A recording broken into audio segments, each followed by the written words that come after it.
Assalamualaikum warahmatullahi wabarakatuh. Innal hamdalillah nahmaduhu wa nasta'inuhu wa nastaghfiruh wa na'udzu billahi min shururi anfusina wa min sayyiati a'malina. Man yahdihillahu fala mudilla lahu wa man yudlil fala hadiya lahu. Ashhadu an la ilaha illallah wahdahu la syarika lahu wa ashhadu anna Muhammadan abduhu wa rasuluh. Ya ayyuhalladzina amanu taqullaha haqqa tuqatih wa la tamutunna illa wa antum muslimun. Ya ayyuhan nasu taqu rabbakum alladzi khalaqakum min nafsin wahidah wa khalaqa minha zawjaha wa batha minhuma rijalan katsiran wa nisaa'a wattaqullaha alladzi tasaaluna bihi wal arham innallaha kana 'alaikum raqiba. Ya ayyuhalladzina amanu taqullaha wa qulu qawlan sadida yuslih lakum a'malakum wa yaghfir lakum dhunubakum wa man yuti'illaha wa rasulahu faqad faza fawzan 'azima. Amma ba'd, fa inna asdaqal hadits kitabullah wa khairal hadi hadi Muhammadin sallallahu alaihi wasallam wa syarrul umuri muhdatsatuha wa kullu muhdatsatin bid'ah wa kullu bid'atin dhalalah wa kullu dhalalatin finnar. Ma'asal muslimin, ikhwani fillah wa akhwati rahmani wa rahmakumullah. Alhamdulillah, segala puji bagi Allah Subhanahu wa taala yang dengan limpahan nikmat, hidayah serta pertolongannya kita dipertemukan oleh Allah Subhanahu wa taala di dalam tempat yang mulia ini, di dalam salah satu rumah Allah, di dalam salah satu taman surga Allah yang ada di dunia ini. Semoga Allah Subhanahu wa taala mengumpulkan kita di taman surganya di akhirat kelak. Ma'asal muslimin, ikhwani fillah wa akhwati rahmani wa rahmakumullah. Di antara ilmu yang wajib untuk kita pelajari adalah ilmu tentang usuluddin, tentang al-aqidah. Kita wajib belajar tentang sholat, kita wajib belajar tentang puasa Ramadan, dan tentang kewajiban-kewajiban yang Allah bebankan atas kita. Namun di antara sekian kewajiban yang paling wajib dari menuntut ilmu adalah belajar ilmu tentang al-aqidah. Karena apa artinya ibadah yang kita lakukan kalau akidahnya tidak benar? Oleh karena itulah para nabi, para rasul, sebelum mereka mengajarkan tata cara ibadah, mereka mengajarkan dulu tentang apa itu akidah, apa itu tauhid.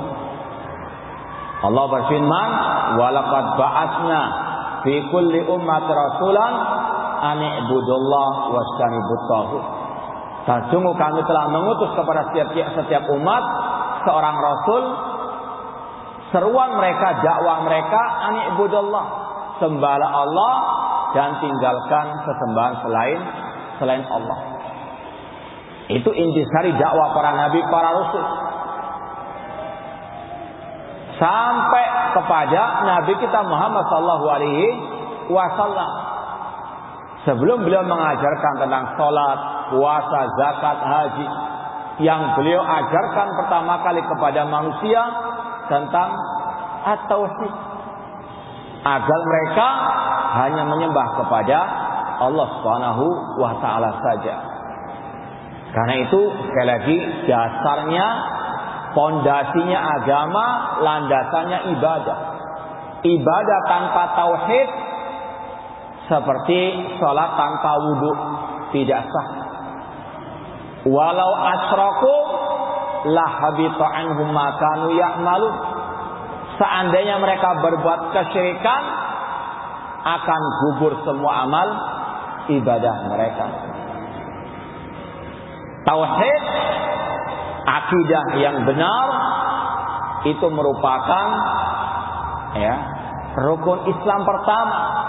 Itu merupakan rukun iman yang pertama, al-imanu billah, syahadat la ilaha illallah. Makanya kalau seorang muslim itu antusias belajar masalah fikih, antusias belajar masalah akhlak, maka harus lebih antusias lagi belajar masalah al-aqidah. Apalah artinya akhlak tanpa al-aqidah? Bahkan akidah itu sendiri sebetulnya merupakan akhlak yang pertama, yaitu akhlak kepada Allah Subhanahu wa ta'ala. Dan dengan akidah yang lurus, akidah yang benar, dengan tauhid yang benar, insya Allah kemenangan umat akan segera tiba. Karena nggak akan mungkin umat Islam jaya tanpa tauhid yang benar. Wa'adallahu alladhina amanu wa 'amilus salihati minkum la yastakhlifannahum fil ardi kama stakhlafa alladhina min qablihim wa la yumakkina lahum dinahum wa la yarda lahum wa la yubadilannahum min ba'di khawfin amna ya'budunani la yusyrikuna bi syai'an. Allah berjanji kepada orang yang beriman di antara kalian dan yang beramal saleh, untuk Allah menjadikan mereka sebagai khalifah, pemimpin, penguasa.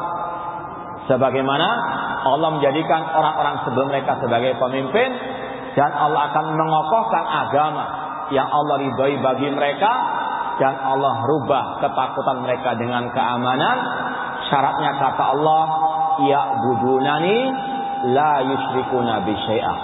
Harus mereka beribadah kepadaku dan meninggalkan segala bentuk kesyirikan.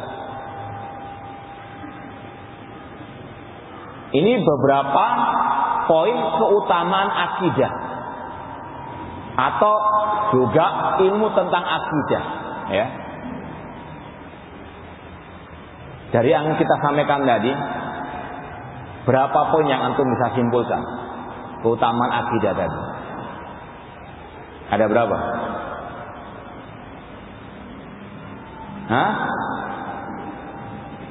Ayat 3 apa saja? Tadi nggak kita sebutkan tadi itu. Ini Masya Allah lebih daripada ustadznya. Iya, bagus, betul. Iya.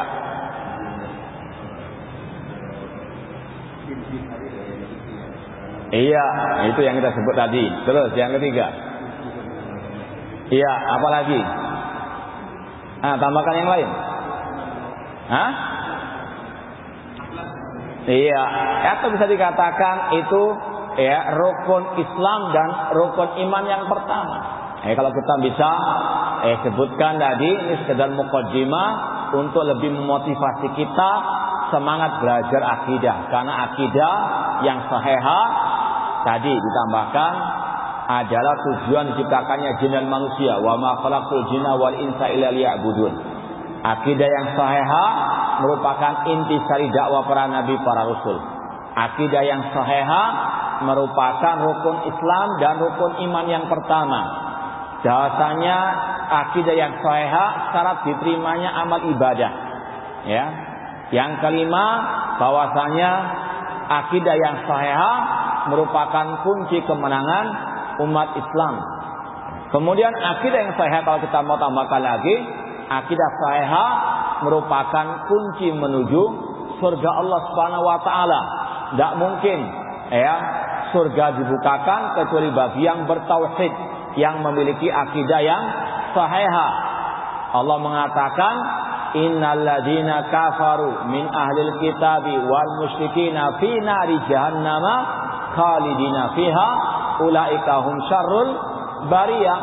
Sesungguhnya orang-orang kafir dari ahli kitab dan orang-orang musyrikin, mereka kekal di dalam api neraka selama-lamanya. Gak mungkin orang yang tauhidnya rusak, akidahnya rusak, masuk ke dalam surga Allah Subhanahu wa ta'ala. Allah juga mengatakan, innahum man yusyrik billah faqad harramallahu alaihi jannah wa ma'wahun nar wa ma lidzalimina min ansar. Sesungguhnya barang siapa berbuat syirik kepada Allah, ya, maka diharamkan baginya surga, tempatnya adalah api neraka, ya. Kemudian kalau kita tambahkan yang keberapa? Ya terserah nomor berapa sudah, ya. Yang berikutnya di antara keutamaan akidah sahihah, tanpa akidah yang sahihah, tanpa tauhid yang benar, tidak mungkin kita bisa meraih ampunan Allah Subhanahu wa taala. Allah mengatakan, "Innallaha la yaghfiru an yushraka bihi wa yaghfiru ma duna dzalika liman yasha." Sesungguhnya Allah enggak akan mengampuni dosa syirik, ya. Namun Allah masih mengampuni dosa selain syirik bagi yang Dia kehendaki.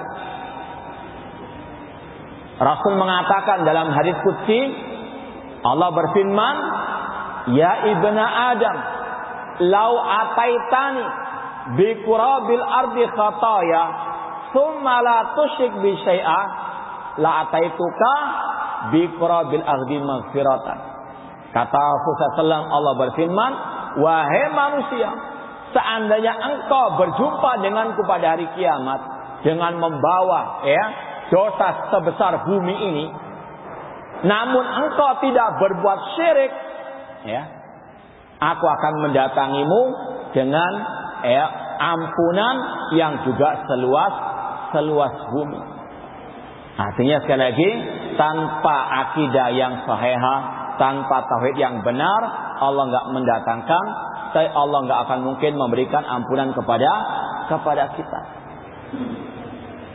Kemudian poin berikutnya di antara keutamaan akidah sahihah, dan ini adalah pembahasan inti kita, yaitu dengan akidah yang sahihah kita akan meraih syafaat Rasulullah sallallahu alaihi wasallam. Ya, semoga Allah menganugerahkan kepada kita syafaat Rasulullah sallallahu alaihi wasallam. Nah, ini sekedar mukaddimah tentang keutamaan al-aqidah, ya, dan sekaligus memotivasi kita untuk lebih banyak belajar al-aqidah as-sahihah. Apalagi ini adalah ilmu yang termulia, ya, ilmu yang termulia secara mutlak di atas muka bumi ini, ya. Sebagaimana kata Al-Imam Ibnu Abil Is Al-Hanafi, Imam Ibnu Abil Is Al-Hanafi dalam Syarah Aqidah Tahawiyah, beliau mengatakan, fa innahu lamma kana ilmu usuluddin asyrafal ulum itsaraful ilmi bisyarafil ma'lum. Sesungguhnya ilmu tentang usuluddin, tentang akidah, merupakan ilmu yang paling mulia. Karena kemuliaan suatu ilmu tergantung kepada kandungan ilmu itu sendiri. Kaidahnya sekali lagi, kemuliaan suatu ilmu tergantung kepada kandungan ilmu itu sendiri. Ya. Antum, ya, mungkin tahu ayat apa yang termulia di dalam Al-Quran? Ayat apa? Ayat kursi. Ini qadarullah, sebetulnya kita mau sediakan hadiah, cuma ketinggalan di Pamekasan. Ya, insya Allah hadiahnya di akhirat, insya Allah yang bisa menjawab. Itu lebih baik insya Allah. Ya. Ayat kursi, ayat yang termulia di dalam Al-Quran. Ya. Rasul SAW dalam Sahih Muslim pernah bertanya kepada seorang sahabat beliau yang bernama Ubay bin Ka'ab radhiyallahu anhu, ayu ayatin fi kitabil a'zam, ayat apa yang termulia di dalam Al-Quran? Pertama kali Ubay bin Ka'ab menjawab, Allah wa Rasul alam, Allah dan Rasul yang lebih mengetahui. Namun yang terakhir Ubay bin Ka'ab menjawab ayatul kursi, ayat kursi. Kemudian Rasul mengucapkan, liyahnikal ilmu Abal Mundir, selamat atas ilmu yang engkau miliki wahai Abal Mundir, Ubay bin Ka'ab. Kata para ulama, kenapa ayat kursi dikatakan ayat yang termulia?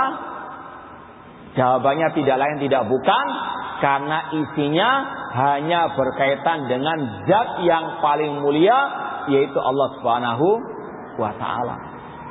Dari awal sampai akhir hanya berkaitan dengan apa? Nama Allah, sifat Allah, perbuatan Allah, tentang uluhiyah Allah, tentang rububiyah Allah. Ya. Ini kata ulama tadi, kandungan atau keutamaan ilmu itu tergantung kepada apa? Isi kandungan ilmu tersebut. Karena ayat kursi isinya hanya berkaitan dengan zat yang paling mulia, maka dia dikatakan ayat yang paling mulia. Ya. Ini kata Imam Ibnu Abil Is Al-Hanafi, sesungguhnya ilmu tentang usuluddin, tentang akidah adalah ilmu yang paling mulia karena keutamaan suatu ilmu tergantung kepada kandungan ilmu tersebut. Ya. Walihada sama al-Imam Abu Hanifah ma jama'u fi awraqin bi fiqhil akbar. Oleh karena itulah Imam Abu Hanifah rahimahullah ketika menulis kitab akidah, beliau namakan dengan al-fiqhul akbar. Ya. Jadi kalau ada fikir akbar berarti ada fikir apa? Al-asghar. Fikir ibadah, fikir tentang salat, itu fikir, namun fikir yang al-asghar, bukan untuk meremehkan. Cuma ketika dibandingkan dengan masalah akidah, dia itu apa? Lebih kecil. Ya, bukan untuk meremehkan, cuma untuk membandingkan. Mana yang lebih mulia? Fikih salat atau fikih tentang tauhid, uluhiyah, asma wa sifat dan sebagainya. Ya, yang penting di sini kita mengetahui akidah adalah al-fiqhul akbar, fikih yang paling besar. Makanya lebih wajib kita pelajari dibandingkan apa? Fikih ibadah yang lainnya. Ya, meskipun tidak boleh kita meremehkan yang lain. Cuma dalam Islam ada skala apa? Prioritas. Nah, kemudian beliau mengatakan lagi, Imam Ibn Abil Is melanjutkan ucapannya tadi, mengatakan fa innahu la na'ima wa la tuma'nina lil qulub illa bi an ta'rif rabbaha wa fatiraha wa ma'budaha bi asma'ihi wa sifatihi wa af'alihi. Dan tidak ada ketenangan dalam hati, tidak ada kelezatan dalam hati kecuali kalau hati itu mengenal siapa Rabb-nya, siapa penciptanya, siapa sesembahannya lewat nama-nama, sifat-sifatnya dan perbuatan-perbuatannya. Nah, ya ini sekali lagi mukadimah tentang kedudukan akidah dan sekaligus kedudukan ilmu tentang al-akidah.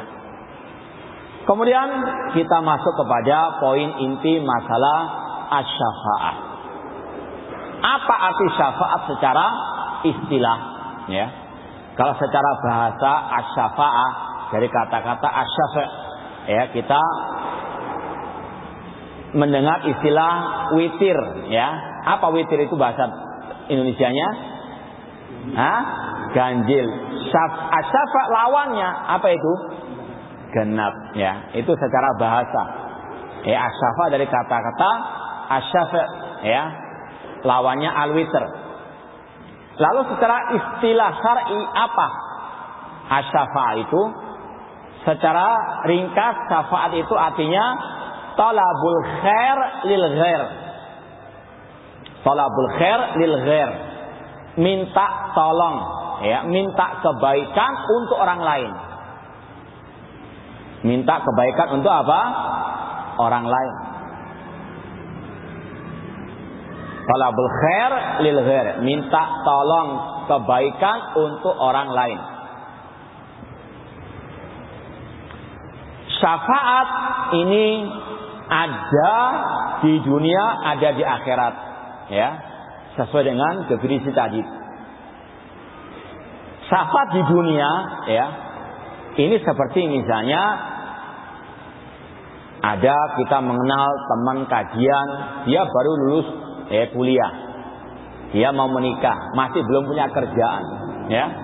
Kita kenalkan, kita lobikan kepada teman kajian yang lain yang dia sebagai manajer perusahaan atau dia bos sebuah perusahaan untuk diterima di perusahaannya. Ini namanya apa? Talabil khair lil ghair. minta tolong kebaikan untuk siapa? Orang lain, bukan untuk kita, ya. Ini namanya apa? Syafaat. Itu ada di dunia, namanya syafaat seperti itu. Dan itu yang Allah firmankan dalam surat An-Nisa, ya. Antum lihat sendiri nanti ayatnya, lihat di mushaf. Allah mengatakan, "Wa man yashfa syafa'atan hasanatan yakun lahu nasibun minha." Ya, barang siapa memberikan syafaat yang baik di dunia, maka baginya pahalanya. Antum sebagai perantara tadi, ngelobi tadi, ya, antum memberikan syafaat tadi, itu antum dapat pahala selama dalam apa? Kebaikan. Man yashfa syafa'atan hasanatan. Namun sebaliknya kata Allah, wa man yashfa syafa'atan sayyi'atan yakun lahu kiflun minha. Namun barang siapa memberi syafaat yang jelek, baginya dosanya, ya. Contoh misalnya, ya, naudzubillah min dzalik, ya. Antum kenal orang, ya, dia ini ya stres, ya. Antum kenalkan dengan pengedar narkoba. Naudzubillah min dzalik. Untuk apa? Dapat narkobanya. Ini apa? Syafaat yang jelek, ya. Atau pekerjaan yang haram misalnya, ya. Ada teman butuh pekerjaan, antum lobikan ke perusahaan yang di situ apa? Ya, memproduksi barang-barang yang haram misalnya. Ini antum dapat apa? Dosanya, meskipun niat antum apa? Baik, namun caranya salah, arahnya salah, maka dapat dosa. Itu sekali lagi syafaat di dunia, ya. Ada syafaat yang baik, ada syafaat yang jelek. Intinya tadi syafaat adalah meminta tolong untuk orang lain, ya. Adapun syafaat di akhirat, ya, ini yang kita sampaikan tadi pembahasan akidah, ya.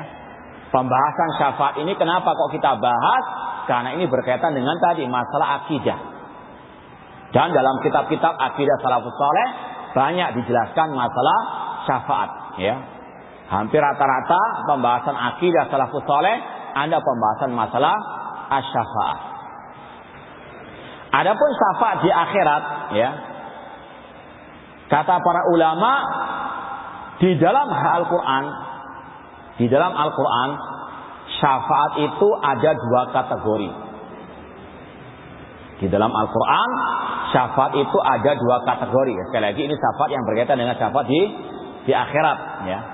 Yang pertama, asy-syafa'atu al-manfiyatu. Syafaat yang ditolak, yang ditiadakan. Yang kedua, asy-syafa'atul musbatatu. Syafaat yang ditetapkan. Adapun syafaat yang pertama yang ditiadakan, yang ditolak, ya, yang dicegah adalah syafaat bagi orang-orang kafir. Syafaat bagi orang-orang kafir. Allah berfirman dalam surat Al-Mudaththir, "Fama tanfa'uhum syafa'atu syafi'in." Tidaklah bermanfaat bagi orang-orang kafir, orang-orang musyrikin atau orang munafikin syafaat orang yang memberi syafaat. Makanya dinamakan syafaat yang apa? Ditiadakan. Ditiadakan dari siapa? Dari orang kafir. Mereka nggak mungkin menggapai syafaat, ya. Orang musyrikin, orang munafikin, mereka nggak mendapatkan apa? Syafaat. Allah mengatakan demikian. Fama tanfa'uhum syafa'atu asy-syafi'in. Tidak bermanfaat bagi mereka syafaat orang yang memberikan apa? Syafaat. Kemudian syafaat yang ditiadakan tadi itu juga, ya, adalah syafaat yang diminta dari selain Allah, ya. Syafaat manfiyah adalah syafaat yang dicegah, yang ditiadakan dari orang kafir dan yang diminta dari selain Allah. Allah berfirman dalam surat Yunus tentang orang-orang musyrikin jahiliyah, wa ya'buduna min dunillah ma la yanfa'uhum wa la yadurruhum wa yaquluna haula'i syufa'auna indallah. Orang-orang musyrikin, ya, mereka beribadah kepada selain Allah yang tidak bisa mendatangkan manfaat, tidak bisa mendatangkan madarat.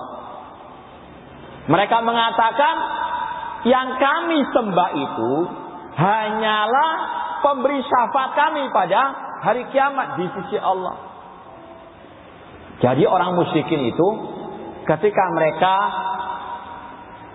menyembah, ya, beribadah kepada orang-orang yang telah mati dari para wali misalnya, mereka sebetulnya itu nggak mengibadahi orang-orang itu. Cuma mereka ini dianggap dapat memberi syafaat mereka pada hari kiamat. Namun Allah menvonis mereka telah menyembah orang-orang tersebut. Ya, seperti masalah tawasul. Ya, orang-orang itu mengatakan mana buduh, kami nggak menyembah wali-wali itu. Cuma mereka ini sekedar apa? Perantara yang mendekatkan kami kepada Allah dengan sedekat-dekatnya. Tapi Allah menvonis mereka apa? Telah berbuat syirik. Ini namanya asyafaatul manfiyah, syafaat yang ditolak, yaitu syafaat bagi orang kafir dan yang diminta dari selain apa? Allah Subhanahu wa ta'ala. Makanya kalau kita misalnya mengharapkan syafaat Rasul, jangan mengatakan ya Rasulullah, berikan aku syafaatmu pada hari kiamat. Ini yang kata Allah tadi apa? Wa ya'buduna min dunillah, beribadah kepada selain Allah. Ya. Syafaat yang ditiadakan adalah syafaat yang ditolak dari orang kafir dan yang diminta dari selain Allah Subhanahu wa taala. Adapun kebalikannya yang kedua, asy-syafa'atu al-musbatah. Syafaat yang ditetapkan oleh Allah. Ya. Syafaat yang diberikan oleh Allah, yaitu syafaat yang diminta kepada Allah oleh orang-orang yang beriman bertauhid kepada Allah. Syafaat yang ditetapkan adalah syafaat yang diberikan oleh Allah kepada orang yang bertauhid dengan dua syaratnya. Apa syaratnya? Ridho Allah kepada yang memberi syafaat, atau izinnya Allah kepada yang memberi syafaat, dan ridho Allah bagi yang diberi syafaat. Saya ulangi lagi, syafaat yang ditetapkan adalah syafaat yang diberikan oleh Allah kepada orang yang bertauhid dengan terpenuhi dua syaratnya. Apa saja syaratnya itu? Izin Allah kepada yang memberi syafaat dan ridho Allah atas yang diberi syafaat.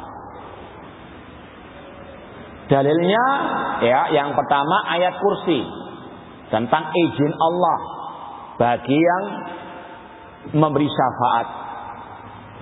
Allah berfirman, man dzalladzi yashfa'u indahu illa bi'idzni. Siapakah yang bisa memberi syafaat di sisi Allah kecuali dengan seizin dari Allah. Karena apa? Syafaat itu milik Allah. Ya. Ini harus kita yakini. Kenapa kok dengan seizin dari Allah? Karena syafaat itu semuanya milik Allah. Allah berfirman dalam surat Az-Zumar, "Qul lillahi syafa'atu jami'ah." Ya. Katakanlah semua syafaat itu milik Allah. Ini adalah apa? Sekali lagi yang harus diyakini, syafaat itu milik Allah. Makanya tadi dilarang kita minta kepada Rasulullah. Karena syafaat itu milik siapa? Seperti rezeki, kesembuhan, ya, menghilangkan kesusahan, itu hanya milik Allah. Maka mintanya kepada Allah, jangan minta kepada siapa? Rasulullah. Syafaat semuanya milik Allah. Karena itu tidak ada siapapun, ya, baik malaikat, baik nabi, orang beriman tidak bisa memberikan syafaat kecuali dengan seizin dari Allah. Kemudian syarat yang kedua harus dengan ridha, harus dengan ridha Allah. Ya, harus dengan apa? Ridha Allah Subhanahu wa taala. Dalilnya surat An-Najm, Allah mengatakan, wa kam min malakin fis samawati la tughni syafa'atun syai'a illa min ba'di ayyazanallahu liman yasha'u wa yarda. Berapa banyak malaikat di langit tidak bermanfaat syafaat mereka kecuali dengan ridha dari Allah dan dengan izin dari Allah. Satu ayat ini menggabungkan dua syarat. Izin Allah bagi yang memberi syafaat dan ridha Allah bagi yang diberi syafaat. Makanya sekali lagi, kalau minta syafaat kepada Allah, kalau kita mengharapkan syafaat Rasul pada hari kiamat, minta kepada Allah, ya Allah, anugerahkan kepada kami syafaat Rasul. Jangan mengatakan, ya Rasulullah, wahai wali fulan, berikan aku syafaat. Ini sama dengan orang musyrikin jahiliyah. Ya, mintanya kepada Allah, ya Allah, anugerahkan kami syafaat Rasul sallallahu alaihi wasallam. Paham ya? Jadi itu dua syafaat yang ada dalam Al-Quran. Syafaat yang ditolak, yaitu yang ditolak dari orang kafir, yang diminta dari selain Allah Subhanahu wa ta'ala. Yang kedua syafaat yang ditetapkan, yaitu syafaat bagi orang beriman yang diberikan oleh Allah Subhanahu wa ta'ala dengan dua syaratnya, izin Allah bagi yang memberi syafaat dan ridho Allah atas orang yang memberikan apa? Atas izin Allah bagi yang memberi syafaat dan ridha Allah, ya, bagi yang diberi syafaat. Misalnya Allah mengizinkan Nabi Muhammad untuk memberikan syafaat kepada salah seorang dari umat beliau yang diridhoi oleh Allah Subhanahu wa taala, ya. Kemudian siapa saja yang bisa memberikan syafaat, ya, tentunya tadi dengan seizin dan ridho dari Allah. Artinya Allah memberikan izin kepada beberapa manusia memberikan syafaat pada hari kiamat. Rasul mengatakan, syafaatil malaikatu wan nabiyun wal mu'minun. Malaikat memberikan syafaat, para nabi memberikan syafaat, dan orang-orang yang beriman memberikan apa? Syafaat, ya. Jadi yang memberi syafaat pada hari kiamat malaikat, para nabi, orang-orang beriman, tentunya tadi dengan seizin dan ridho dari Allah Subhanahu wa taala. Jadi bukan hanya Nabi Muhammad saja, tidak, ya. Namun para malaikat juga apa? Bisa memberikan syafaat. Makanya Allah mengatakan tadi, berapa banyak malaikat di langit tidak bermanfaat syafaat mereka kecuali dengan izin dan ridho dari Allah. Mereka juga bisa memberikan syafaat dengan izin dan ridho dari Allah. Sama dengan para nabi yang lainnya, sama dengan orang-orang yang beriman. Nah, kemudian kita bahas sekarang macam-macam syafaat, ya, macam-macam syafaat. Ada dua kategori. Syafaat yang khusus bagi Nabi Muhammad, ya, syafaat yang khusus bagi Nabi Muhammad sallallahu alaihi wasallam. Bismillah.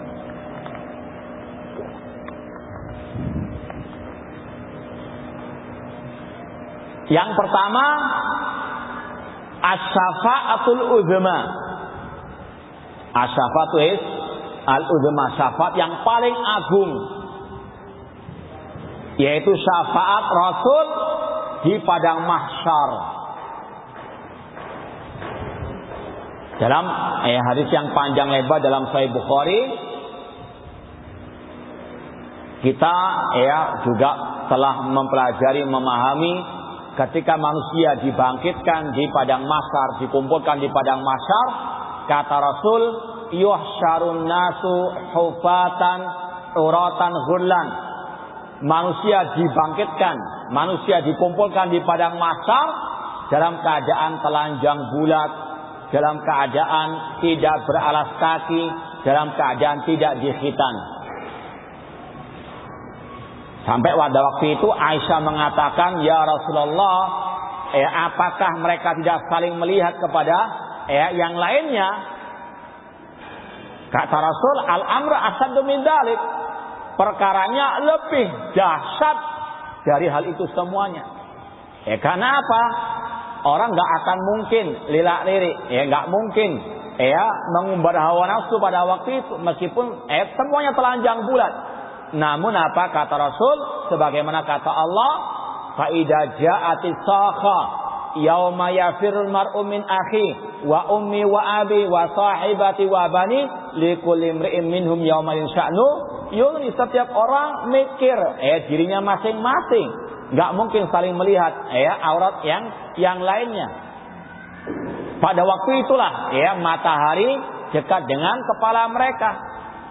Ada yang tenggelam dengan keringat mereka sesuai dengan amal perbuatan mereka. Mereka menghendaki agar segera diputuskan perkara mereka oleh Allah Subhanahu wa taala, agar mereka tidak kepanasan. Makanya pada waktu itulah Allah mengistimewakan sebagian manusia dengan Allah beri naungan. Kata Rasul, sab'atun yudhilluhumullah fi dhilli yauma la dhilla illa dhillu. Ada 7 golongan manusia yang Allah naungi di hari yang tidak ada naungan pada hari itu. Semoga Allah memberikan naungannya pada hari kiamat kepada kita semuanya. Karena sekali lagi, dalam keadaan yang panas luar biasa, di situ ada 7 golongan, meskipun ini kata para ulama 7 golongan itu bukan pembatasan. Ada golongan yang lain selain 7 itu yang juga Allah berikan naungan. Siapa yang hafal 7 golongan itu? Saya nggak ada hadiahnya Qadar Allah. Siapa yang hafal 7 golongan tersebut? Pemimpin yang adil. Semoga pemimpin kita sekarang diberikan taufik untuk berbuat yang adil. Yang kedua,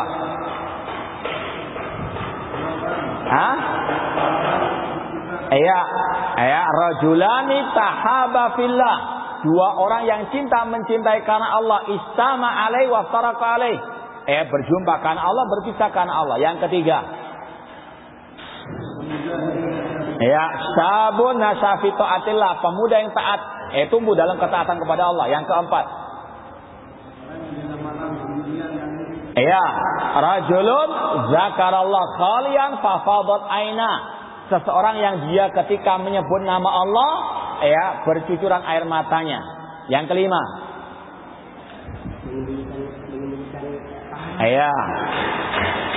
rajulun tasaddaqa bi sadaqatin fa akhfaha.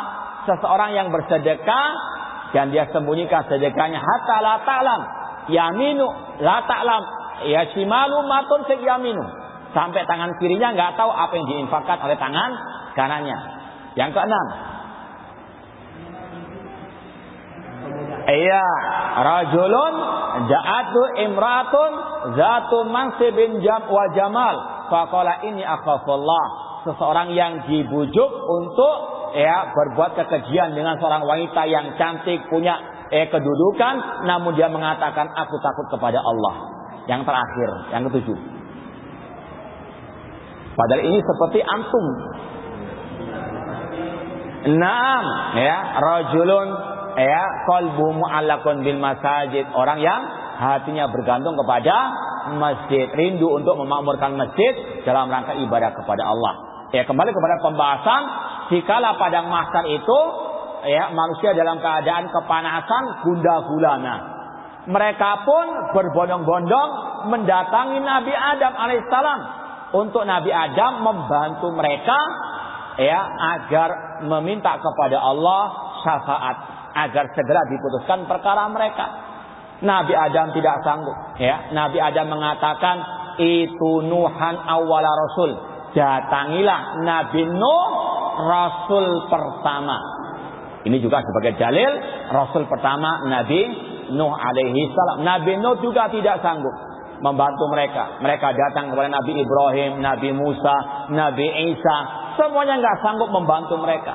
Mereka pun mendatangi Nabi kita Muhammad SAW. Nabi mengatakan, Analaha, ya, aku yang akan mengusahakannya untuk kalian.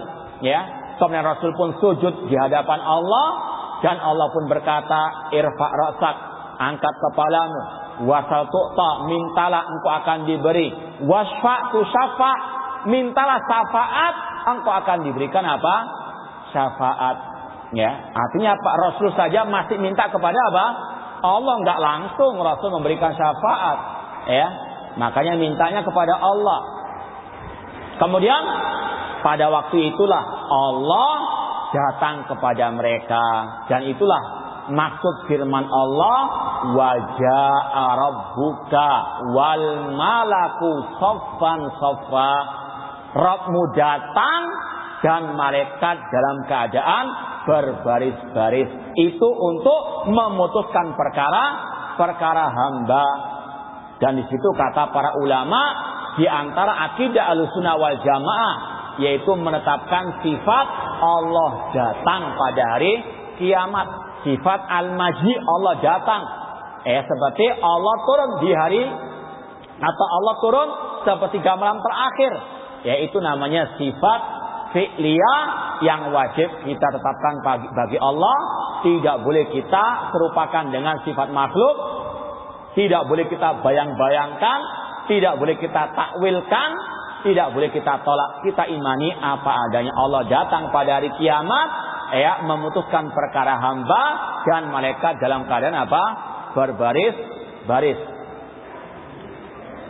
Dan itulah yang dinamakan dengan asy-syafa'atul uzma.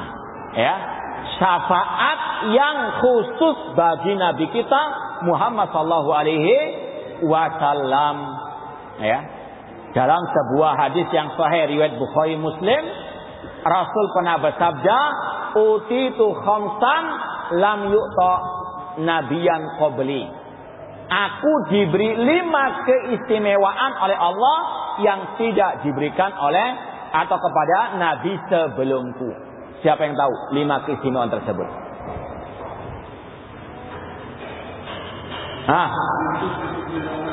Ya, Rasul mengatakan, "Kana nabiyyu bu'itsa ila qaumi khassatan wa bu'itsu ila nasi jami'an." Dahulu para nabi diutus kepada kaumnya masing-masing. Namun aku, kata Rasul, diutus kepada seluruh umat manusia. Bahkan wajib kita yakini Nabi Muhammad diutus juga kepada jin. Ya, jin nggak punya Rasul dari golongan mereka.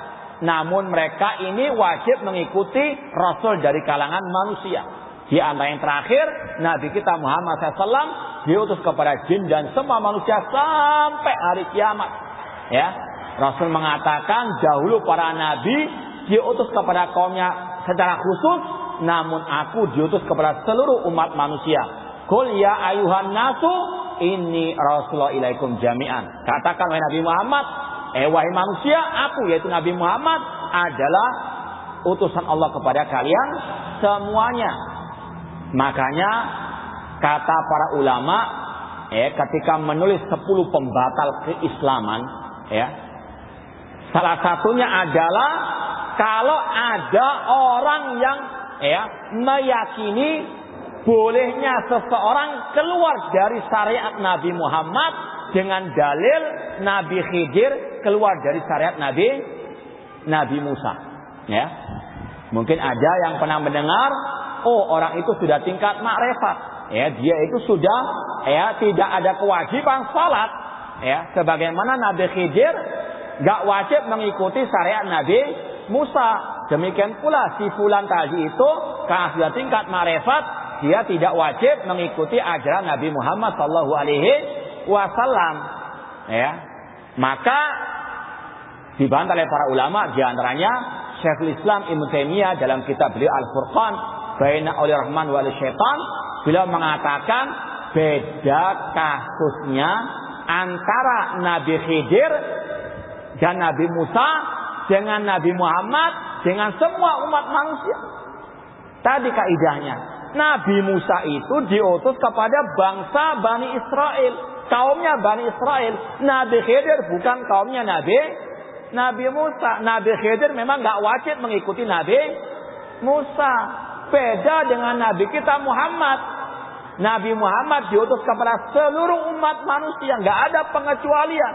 Siapapun yang diutus kepadanya Nabi Muhammad wajib mengikuti Nabi Muhammad. Yang gak mau ikut, yang meyakini tidak wajib mengikuti Nabi Muhammad, kafir, bukan umat Islam. Sekali lagi, setelah diutusnya Nabi Muhammad, tidak ada pengecualian, harus mengikuti Nabi Muhammad. Bahkan Nabi Muhammad SAW ketika melihat Umar bin Khattab memegang lembaran Taurat, beliau mengatakan, "Lau kana Musa hayyan lama wasi'au illa ittiba'i." Seandainya Nabi Musa masih hidup, tidak ada kewajiban baginya kecuali mengikuti aku.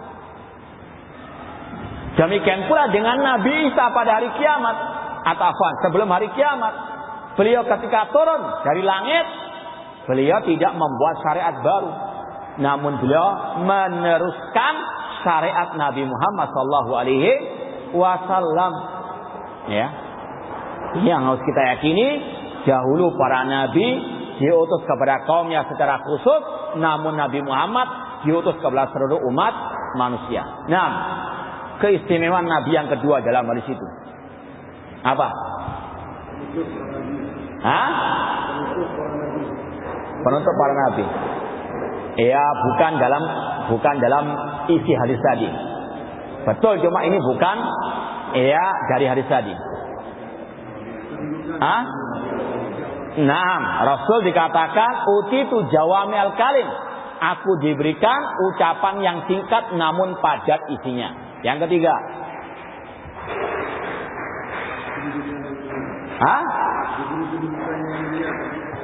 Iya, tapi itu bukan lanjutan hadis tadi. Betul itu. Itu yang dimaksud dengan asyafatul uzma. Bisa masuk ini, yang inti poinnya ini tadi. Utitu syafa'a. Aku diberi syafaat. Yang dimaksud di situ syafaat al-uzma. Kemudian yang keempat, kata Rasul, ju'ilat iyal ardu masjidan wa tahuran. Dijadikan bagiku bumi ini sebagai tempat yang suci dan sebagai apa? Masjid. Fa ayyuma rajulan adrakatus shalah falyusalli.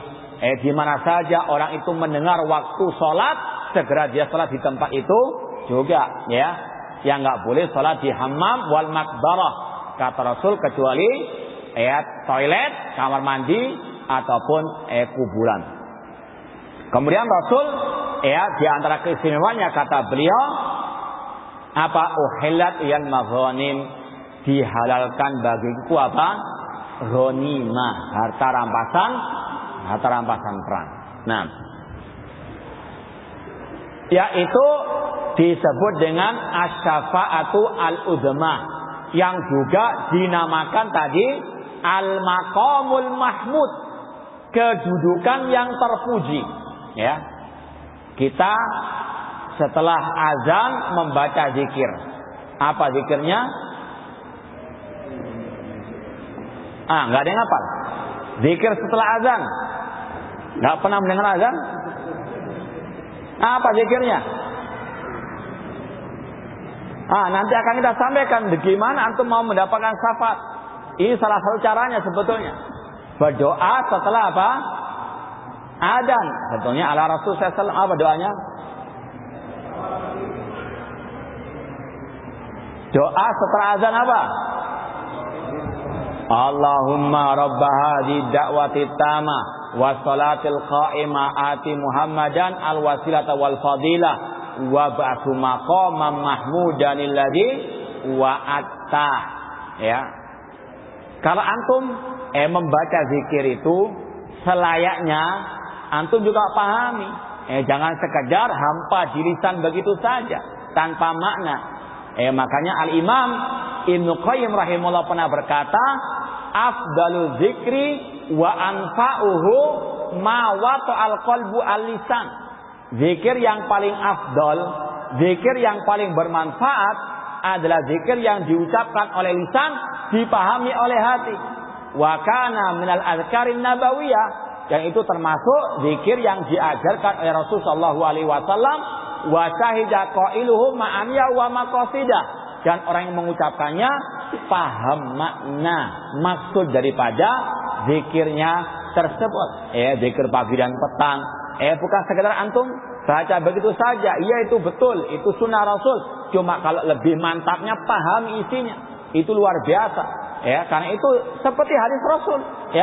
Zikir yang Rasul ajarkan itu seperti hadis Rasul. Antum perlu apa? Pelajari isinya. Dan itu luar biasa isinya. Contoh dia dalam doa ini, Allahumma rabba hadhihi da'wati tamah wa salatil qa'imah ati Muhammadan. Yang terakhir, ya Allah berikan Nabi Muhammad ati Muhammadan al-wasilah wal fadilah wa ba'su maqamam mahmuda. Dan ya Allah bangkitkanlah Nabi Muhammad di kedudukan yang mulia. Yang dimaksud dengan maqaman mahmud adalah asy-syafa'atu al-uzma. Nah. Kemudian yang kedua, syafaat yang khusus bagi Rasul, yaitu asy-syafa'ah li ammihi Abi Thalib. Syafaat bagi pamannya Rasul, Abu Thalib. Ini pengecualian dari kaidah tadi, Pengecualian dari kaidah tadi itu apa kaidahnya tadi? Bahwasanya syafaat itu hanya bagi apa? Bagi orang beriman. Syafaat yang ditolak adalah syafaat bagi orang kafir. Orang kafir secara asal tidak berhak mendapatkan syafaat. Cuma ini pengecualian. Kok tahu dari mana pengecualiannya? Dari sabda Rasulullah. Dan Ahlussunnah itu, kata Imam Al-Auza'i, naduru ma sunnah haitsu darat. Sunnah itu berputar kemana saja, atau Ahlussunnah itu berputar kemana sunnah itu berputar. Sunnah hadisnya Rasul mengharamkan, kita mengharamkan. Sunnahnya Rasul menghalalkan, kita menghalalkan. Contoh ini sering dijadikan sebagai bahan tuduhan terhadap dakwah salafiyah atau ahli sunnah wal jamaah. Kalian itu pelin-pelan. Kalian menolak sistem pemilihan yang ala barat. Tapi kalian masih mewajibkan orang taat kepada pemimpin yang dipilih lewat jalan yang tidak syar'i tersebut. Paham ya? Paham maksudnya? Kalian menolak pemilihannya, namun kalian mewajibkan orang taat kepada pemimpin yang dipilih lewat jalur yang syar'i tersebut.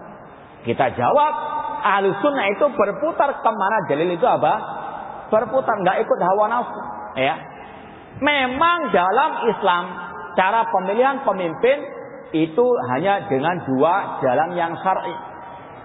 Pemimpin yang pertama menunjuk langsung pemimpin yang kedua, atau pemimpin yang pertama membuat tim untuk memilih siapa penggantinya. Yang pertama seperti kisah Abu Bakar memilih Umar bin Khattab. Yang kedua seperti Umar bin Khattab sebelum meninggal dunia membuat tim kecil untuk memilih siapa pengganti beliau. Dan Rasul mengatakan, "Alaikum bisunnati wa sunnatil khulafa rasyidin." ya. Itu pemilihan yang apa? Islam yang syar'i. Namun kalau ada pemimpin ya yang sudah dipilih meskipun lewat jalur yang tidak syar'i, Ahlussunnah tetap meyakini kepemimpinannya. Ya, kenapa demikian? Karena sabda Rasulullah. Apa sabda Rasulullah tentang hal ini? Usikum bi taqwallahi azza wa jalla wa sam'i wa ta'ah wa in ta'ammara alaikum abdun habasyi. Ya. Aku wasiatkan kalian untuk bertakwa kepada Allah, mendengar dan taat kepada pemimpin kaum muslimin meskipun dari budak Ethiopia. Ya. Kata para ulama, secara asal namanya budak nggak berhak menjadi apa? Pemimpin tertinggi, khususnya apa? Khalifah. Kemudian pemimpin yang berupa kekhalifahan, khalifah itu syaratnya harus dari bangsa Quraisy. Rasul mengatakan al-a'immatu fi Quraisy. Ya, khalifah harus dari bangsa Quraisy. Tapi Rasul mengapa mengatakan meskipun dari budak Ethiopia? Kata para ulama, kalau seandainya ada budak dari Ethiopia, dia mengkudeta, ya, ini kudeta dalam yang tidak syar'i, ya. Cuma kalau sudah terpilih, dia berkuasa, Rasul mengatakan asam wa ta'ah, wajib mendengar dan apa? Taat. Ini prinsipnya Ahlussunnah. Iya, caranya salah, harus ditolak. Cuma kalau sudah berkuasa, asam wa ta'ah, itu ciri Ahlussunnah. Berputar bersama dalil, kemana dalil itu apa? Berputar. Dalil mengharamkan, kita haramkan. Dalil membolehkan, kita bolehkan. Ya, itu ciri khas Ahlussunnah wal Jamaah. Kasusnya seperti ini juga. Memang secara kaidah asal orang kafir nggak berhak mendapatkan syafaat. Dalilnya tadi, fama tanfa'uhum syafa'atu asyafi. Cuma karena Rasul mengecualikan keadaan ini, kita wajib juga apa? Mengecualikannya.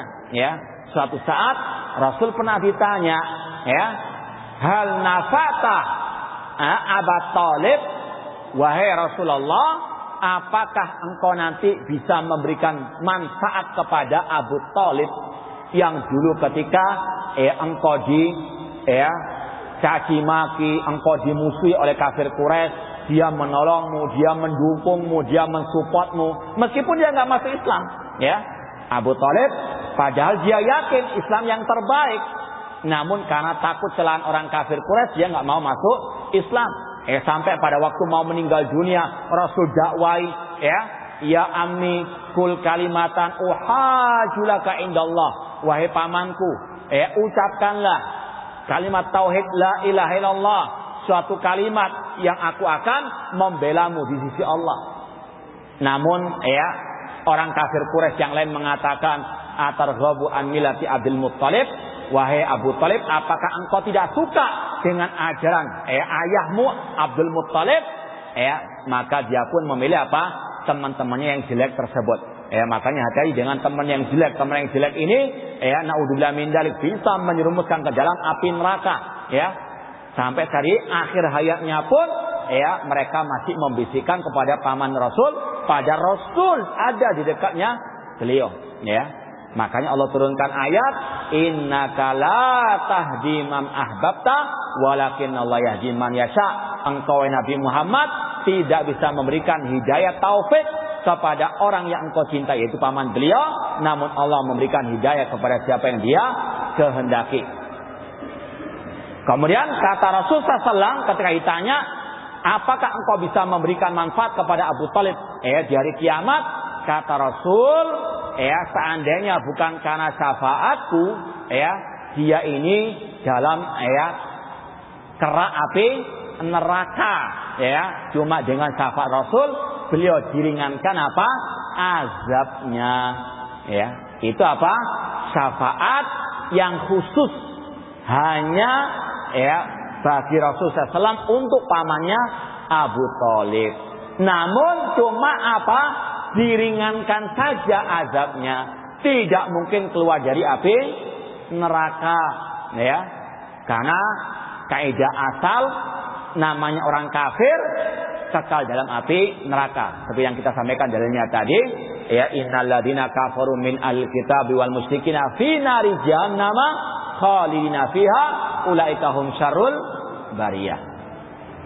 Nah, yang ketiga, syafaat yang khusus bagi Rasulullah sallallahu alaihi wasallam adalah syafaat untuk masuk surga, atau syafaat membuka pintu surga, ya. Karena tidak ada yang mendahului Rasul masuk surga. Yang pertama kali membuka pintu surga Nabi Muhammad sallallahu alaihi wasallam. Dalam hadis yang sahih Rasul mengatakan, "Ana awwalu man yastaftihu babal jannah." Aku orang pertama yang minta dibukakan pintu surga, ya. Jadi nggak mungkin ada yang mendahului siapa? Rasulullah sallallahu alaihi wasallam. Itu 3 syafaat yang khusus bagi Rasulullah sallallahu alaihi wasallam yang Allah berikan dengan seizinnya dan dengan ridha dari Allah Subhanahu wa taala. Adapun yang kedua, syafaat yang umum bagi Nabi kita Muhammad dan juga bagi yang lainnya, bagi para malaikat, bagi para nabi yang lain, bagi orang-orang yang beriman. Yang pertama, ya, syafaat yang umum yang pertama yaitu syafaat bagi mereka yang sudah masuk neraka dari pelaku dosa besar untuk keluar dari api neraka, ya. Syafaat bagi para pelaku dosa besar untuk keluar dari api neraka. Paham? Ya, orangnya sudah masuk neraka dari para pelaku dosa besar dari umat Nabi Muhammad. Ya. Rasul bersabda, "Syafaati li ahlil kabair min ummati." Syafaatku bagi para pelaku dosa besar bagi umatku, dari umatku. Ini salah satu, ya, akidah Ahlussunnah wal Jamaah. Pelaku dosa besar tidak kekal di dalam api neraka, ya.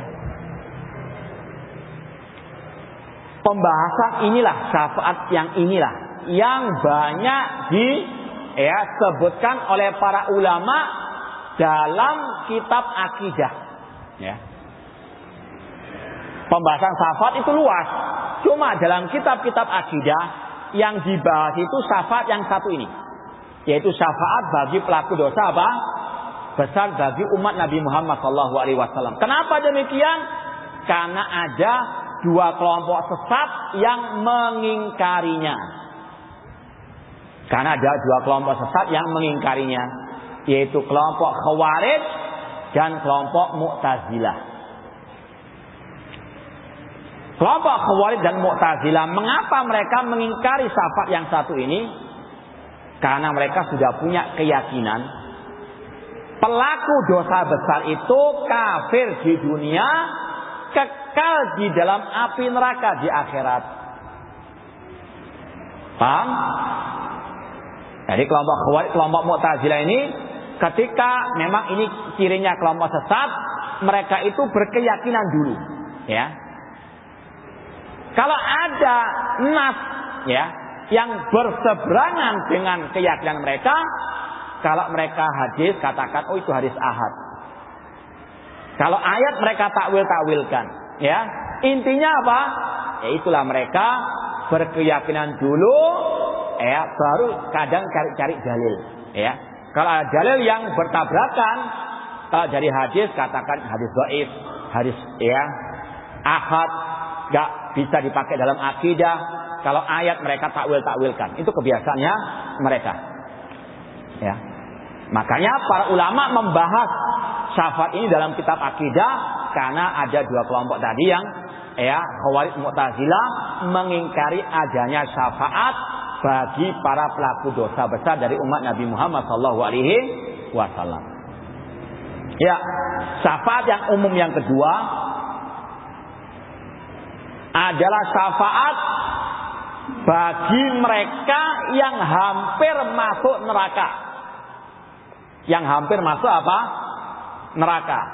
Cuma ya diarahkan langsung ke surga. Nggak sampai masuk neraka. Kalau yang tadi yang pertama sudah masuk neraka, dikeluarkan.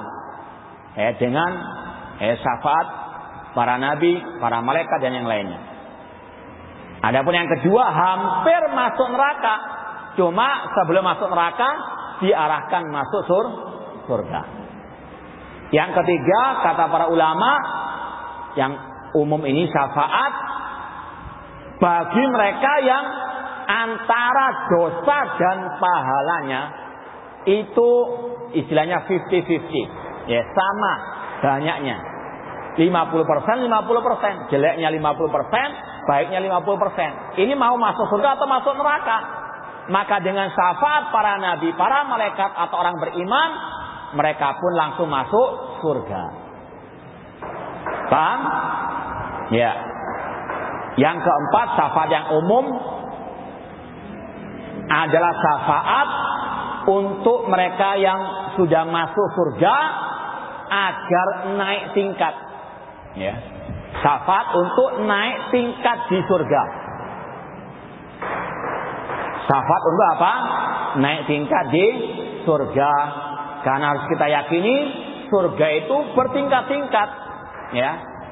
Yang paling tinggi surga Firdaus. Idza sa'altumullah jannah fas'alu al-firdausal a'la. Kalau kalian minta kepada Allah surga, minta surga Firdaus. Fa inna a'la jannah, karena itu surga yang paling tinggi. Ya, surga apa? Bertingkat-tingkat. Semoga Allah mengumpulkan kita di surga kelak. Kemudian syafaat ya yang berikutnya ini meskipun ada yang memasukkan ke dalam syafaat yang khusus cuma secara umum, yaitu syafaat Rasul SAW bagi mereka yang masuk surga tanpa hisab, tanpa azab. Ya, masuk surga tanpa hisab, tanpa apa? Tanpa azab. Yaitu mereka-mereka yang apa? Layak tahun, tidak menjalankan pengobatan dengan besi panas. Wala yatatayyarun, tidak menganggap sial sesuatu apapun. Baik rumah tusuk sate, angka 13 atau angka 4 ya. Memang ini diantara keajaiban dunia ya. Orang dari mulai kecil ya, PAUD, TK diajari hitung-hitungan itu 1, 2, 3, 4, 5, 6, 13, 14. Begitu kan? Kok sudah pinter katanya ya buat hotel mulai angka 1, 2, 3A, 3B, 4-nya enggak ada ya. 12 langsung 14. Aina al-uqul ya, afala ta'qilun ya. Sudah ya, naudzubillah. Itulah kalau apa? Akal-akal yang syirik khurafat ya. Itu akal sudah apa? Ditanggalkan. Ya, apa salahnya angka? Ya kan? Namun itulah kata Allah, balhum adal. Mereka lebih sesat dari binatang ternak. Intinya itu beberapa syafaat yang khusus bagi Nabi Muhammad, syafaat yang umum ya bagi beliau dan juga bagi yang lainnya. Sekarang pembahasan yang terakhir atau yang sebelum akhir, bagaimana cara menggapai syafaat Nabi kita Muhammad sallallahu alaihi wasallam. Yang pertama dan yang paling utama ya, tidak mungkin orang itu bisa menggapai syafaat ya yang khusus atau yang umum tadi kecuali ya yang bertauhid, yang beribadah hanya kepada Allah saja dan tidak berbuat syirik. itu syarat utama atau kiat pertama dan yang paling utama menggapai syafaat, khususnya syafaat Nabi Muhammad SAW. Ya. Rasul pernah ditanya oleh Abu Hurairah radhiyallahu anhu, "Man as'adun nasi bi syafaatika yaumal qiyamah?"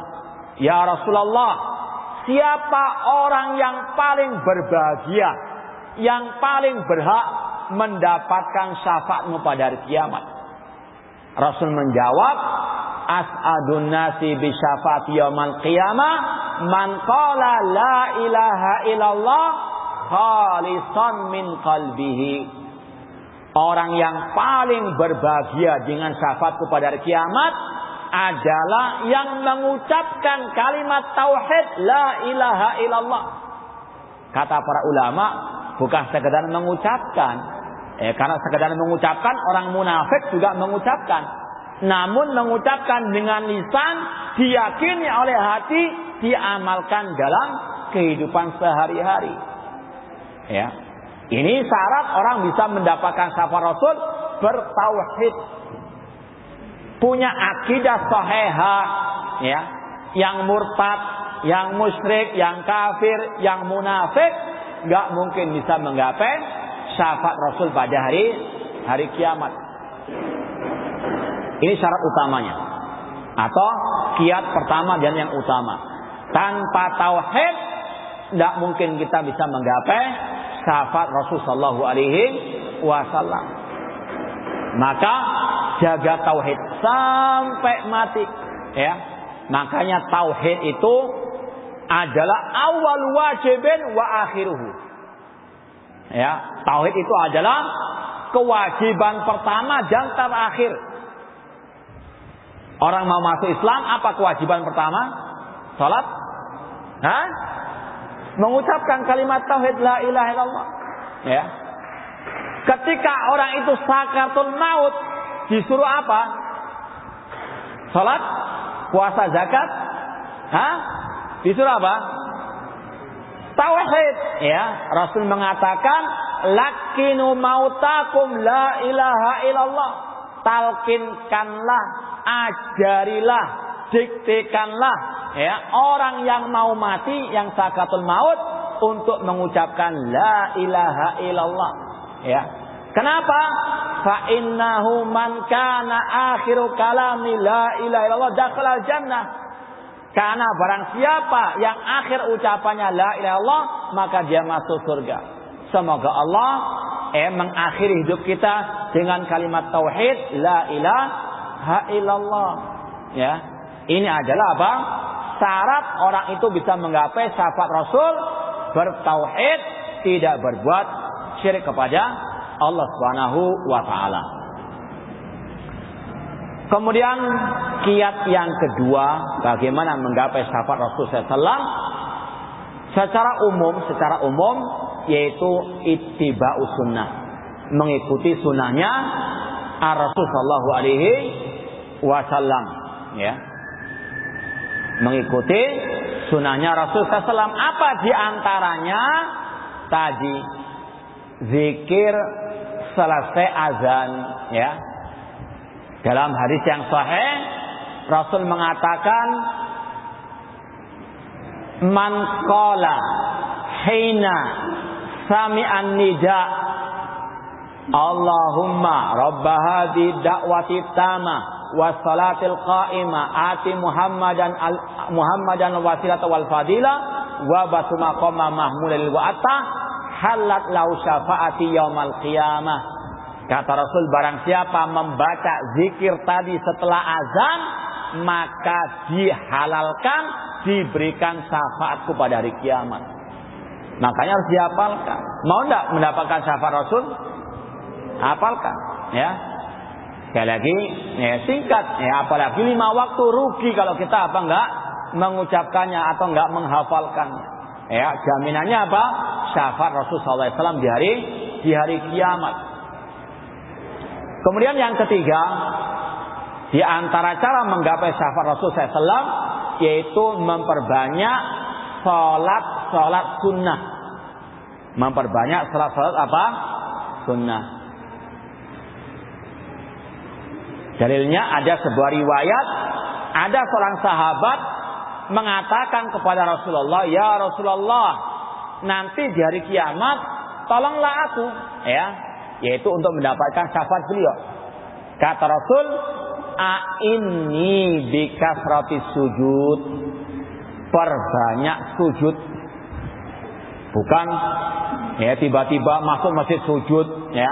Selesai salat fardu sujud, bukan itu. Namun maksudnya apa? Perbanyak salat-salat apa? Sunnah, entah salat sunnah rawatib atau selain itu yang Rasul tentunya apa? Ajarkan, ya. Ini bikasrati as-sujud, yaitu kata para ulama memperbanyak salat-salat yang sunnah. Boleh tidak memperbanyak salat-salat yang wajib? Hah? Sudah 5 waktu itu nggak boleh diperbanyak, duhur nggak boleh 10 rakaat. Ya. Nah maksudnya tadi yang sudah Rasul ajarkan dari salat-salat sunnah itu yang dilaksanakan. Nah, yang keempat, kiat menggapai syafaat Rasul di hari kiamat, yaitu dengan memperbanyak sholawat yang diajarkan oleh Rasul Shallallahu Alaihi Wasallam. Memperbanyak apa? Sholawat yang diajarkan oleh Rasul. Itu diantaranya sholawat Ibrahimiyah. Ya, Allahumma sholli ala Muhammad wa ala ali Muhammad kama shallaita ala Ibrahim wa ala Ibrahim innaka Hamidum Majid. Atau yang memang ada riwayat yang sahihah tentang sholawat tersebut. Ya, salawat yang diajarkan oleh Rasul SAW. Rasul pernah bersabda, "Aulan nasi bisyafaati yaumal qiyamah aktsaruhum alayya sholatan." Orang yang paling berhak mendapatkan syafaatku pada hari kiamat adalah orang yang banyak bersolawat kepadaku. Ya. Dan Ahlus Sunnah itu sangat banyak bersolawat kepada Nabi Muhammad. Buktinya apa? Setiap kali ya melewati nama Nabi Muhammad bersolawat, ya. Bersabda Rasul Sallallahu Alaihi Wasallam atau seperti tadi solawat Ibrahimiyah, ya. Makanya al-hadis, ya, ketika menulis kitab-kitab hadis, ya, mereka tidak pernah bakhil menulis Sallallahu Alaihi Wasallam, dan nggak mereka singkat SWT, SAW, enggak, ya, langsung apa? Sallallahu Alaihi Wasallam. Maka disebutkan oleh Syekh Abdul Aziz As-Sadhan, ya, di antara adab penuntut ilmu tidak membuat singkatan-singkatan itu, ya. Allah SWT, ya, Rasul SAW, ya. Sahabat Abu Hurairah RA, Raden Ajeng apa enggak, ya? Ya. Disebutkan, ya. Kalaupun enggak bisa menulis lengkap lisan daripada tulis singkatannya, cukup dengan lisan, enggak ada masalah. Kalau seandainya enggak bisa apa menulis secara apa lengkap, jangan disingkat, ya. Itu bukan termasuk ajaran ulama as-salaf, menyingkat-nyingkat dari sallallahu alaihi wasallam radhiyallahu anhu dan sebagainya. Memperbanyak apa? Sholawat, ya, yang diajarkan oleh Rasul Sallallahu Alaihi Wasallam. Dan Rasul mengatakan, "Man shalla alayya sholatan, sallallahu alaihi biha asyra." Barang siapa bersolawat kepadaku 1 kali, Allah akan bersolawat, ya, kepadanya, ya, 10 kali. Ya, innallaha wa malaikatahu yusholluna 'alan nabi, ya ayyuhalladzina amanu sallu alaihi wasallimu taslima. Bersalawat kepada Rasul SAW. Dan Rasul mengatakan, al-bakhil man dzukira ismi wa lam yusalli alaihi. Atau kama qala Rasul SAW. Kata Rasul, orang yang bakhil adalah orang yang ketika namaku disebut namun dia tidak bersolawat kepadaku, ya, sallallahu alaihi wasallam. Kemudian di antara kiat yang terakhir, meskipun bukan yang paling akhir yang disebut oleh para ulama, yang keberapa ini? Yang kelima. Ini hati-hati, jangan gagal paham, bahaya, ya. Yaitu apa? Kalau bisa mati di kota Madinah. Namun bukan bunuh diri, ya. Nanti pesan tiket, ya. Gara-gara kajian ini apa?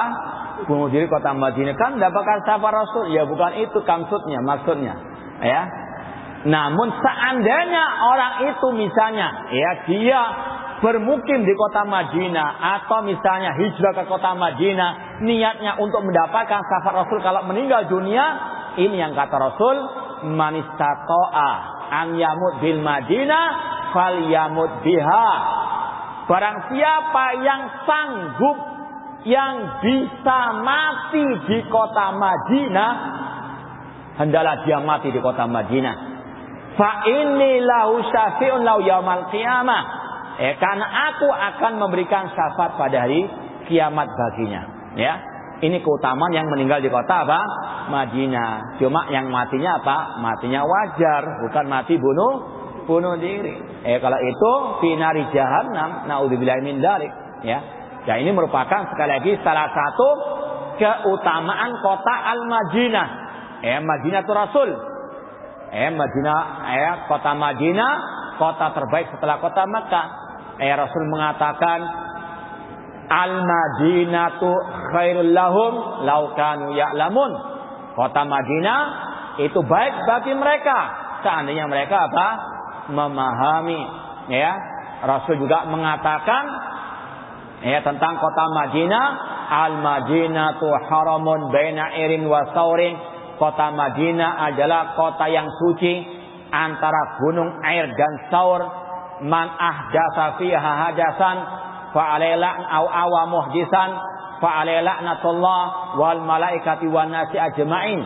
Kata Rasul, barang siapa membuat hal baru dalam urusan agama di kota Madinah, atau dia mendukung kebid'ahan atau orang yang berbuat bid'ah atau yang berbuat kriminalitas di kota Madinah, maka baginya laknat Allah, laknat para malaikat, dan laknat semua manusia. Ya, kota Madinah juga kota yang dijaga oleh malaikat sampai Dajjal nggak bisa apa? Masuk. Banyak keutamaannya. Di antaranya tadi yang mati di kota Madinah, ya, itu insya Allah akan mendapatkan syafaat Rasulullah SAW.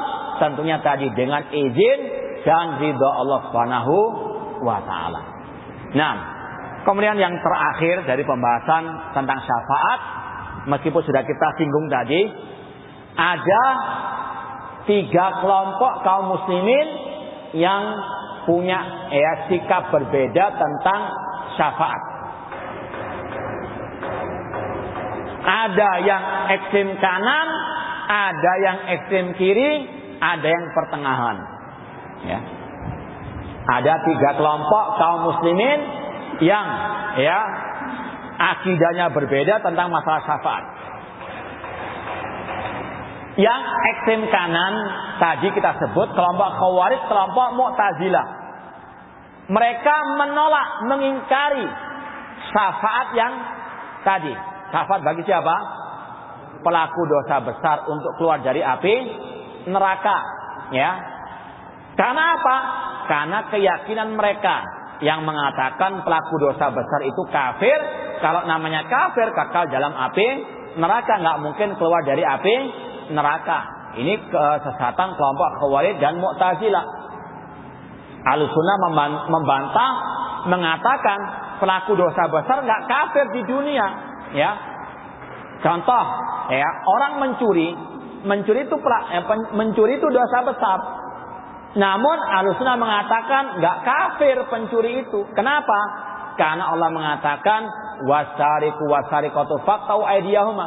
Laki-laki dan perempuan yang mencuri, potonglah kedua tangannya. Kalau pencuri kafir, yang dipotong bukan tangannya, namun apa? Lehernya. Man badala dinahu faqtulu. Barang siapa yang murtad, potong lehernya, bunuh dia. Ya. Namun karena dia masih kategori muslim, dipotong tangannya, nggak kafir. Ya. Di akhirat dia apa? Masih ada harapan masuk surga. Ya.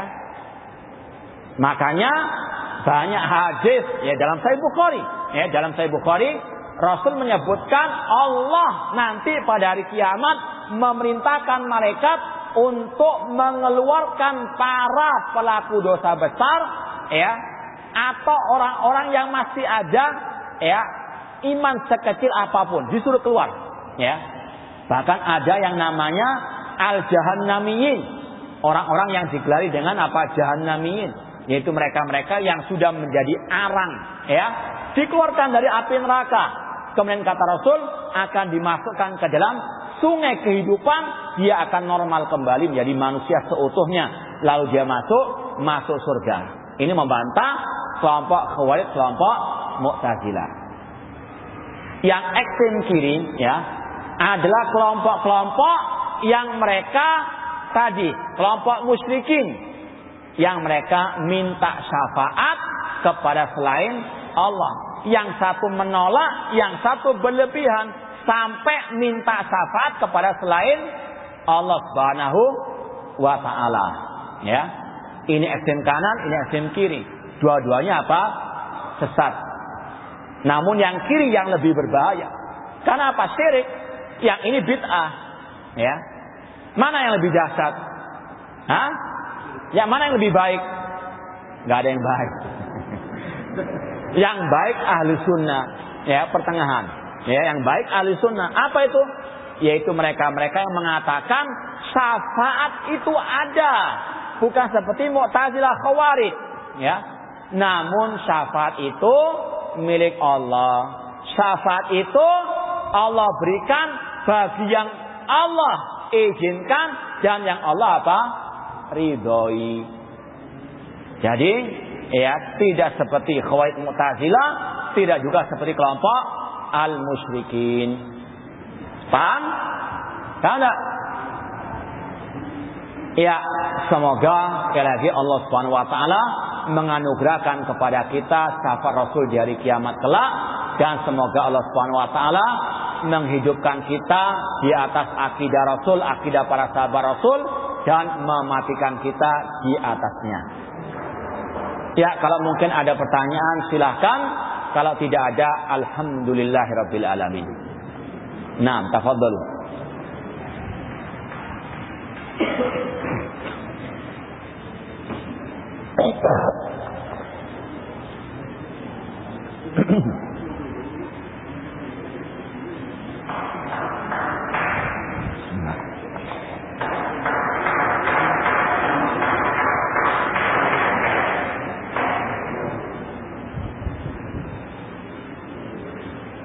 Apakah hukum jimu terhadap pemimpin yang zalim? Antum mau mendapatkan syafaat Rasul, harus ittiba'ur Rasul, ya. Dan di antara ittiba'ur Rasul, ya, di antara mengikuti Rasul, yaitu dalam menasehati pemimpin, ya. Harus kita yakini Islam itu, sunnah Rasul itu lengkap, komplit, ya. Apapun permasalahan umat sudah ada tuntunannya. Di antaranya tuntunan menasihati pemimpin, ya. Dalam sebuah hadis yang sahih riwayat Imam Ahmad, riwayat Al-Imam Ibnu Abi Asim dalam kitabnya As-Sunnah, dan disahihkan oleh Syekh Al-Albani rahimahullah, Rasul mengatakan, man arada an yansaha li sultanin fala yubdi alaniyatan. Barang siapa yang ingin menasehati pemimpinnya, jangan di hadapan umum, ya. Kalau demo itu di hadapan umum atau di hadapan apa? Di hadapan truk, di hadapan bis, semuanya kan? Ya, itu jelas Rasul larang. Fala yubdi alaniyatan walakin liyakhud biyadih. Namun apa? Ambil tangan pemimpin itu, fayakhluwa bi, berduaan dengannya. Fa in qabila fadzak. Jika diterima itu yang diharapkan. Wa illa qad kana ladzi adda alaih. Jika tidak diterima, gugur kewajiban, ya. Fattaqullaha mastata'tum. Dan para salafus saleh juga demikian yang mereka amalkan, ya. Usama bin Zaid rahimahullah pernah suatu saat ada orang yang berkata kepada beliau, kenapa engkau enggak menasihati Utsman bin Affan radhiyallahu anhu? Kata beliau, ya, qad kallamtu baini wa bainahu. Aku sudah menasihatinya antara aku dengan dia 4 mata saja, ya. Kemudian kata beliau, apakah setiap aku menasihati aku beberkan di hadapan umum? La aftah babus syarr. Aku enggak mau membuka pintu-pintu apa? Kejelekan, ya. Dan kata para ulama, ya, dalam sejarah kaum muslimin, tokoh pertama yang, ya, mengadakan demo adalah Abdullah bin Saba al-Yahudi, ya, yang mendemo istana kediamannya Al-Khalifah Rasyid Utsman bin Affan radhiyallahu taala anhu, ya. Itu dalam sejarah kaum muslimin. Nah,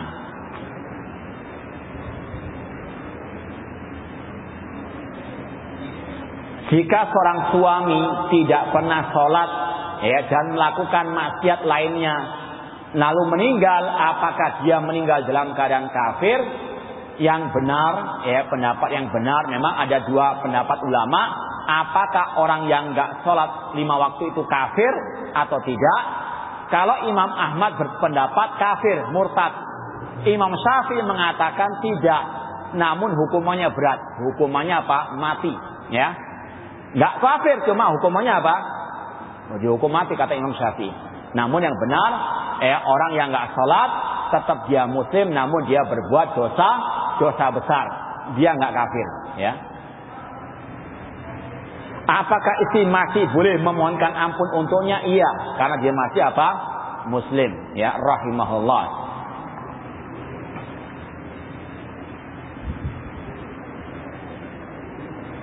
Bolehkah berdakwah dengan lemah lembut dengan ahlul bid'ah? Secara umum, ya, ahlul bid'ah harus ditegasi, harus apa?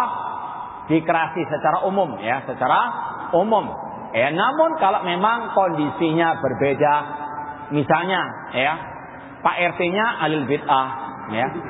Antum kalau keras, kalau antum, ya, nggak mau nyapa, antum menikah susah nanti, ya.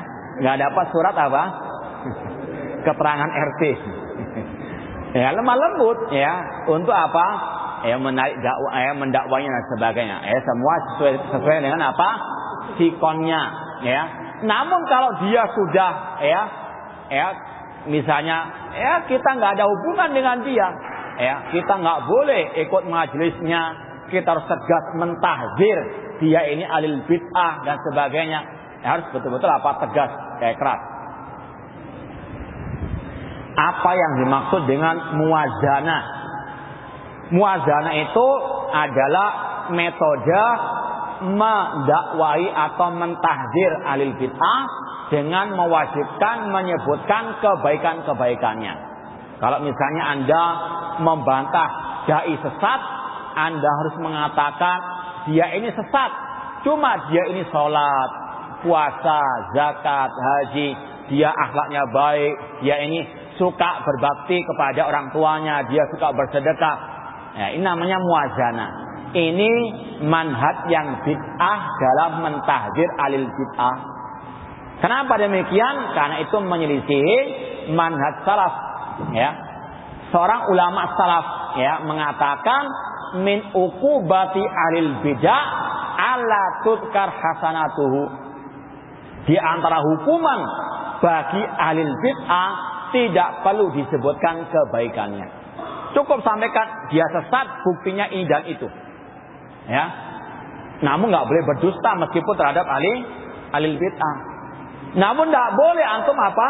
Sebutkan kebaikan-kebaikannya. Karena apa? Nanti orang lupa kejelekannya, ingat kebaikan akan tetap diikuti.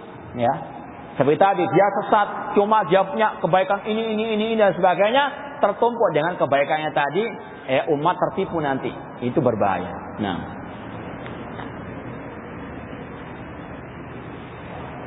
apa perbedaan kehendak Allah dan izin Allah?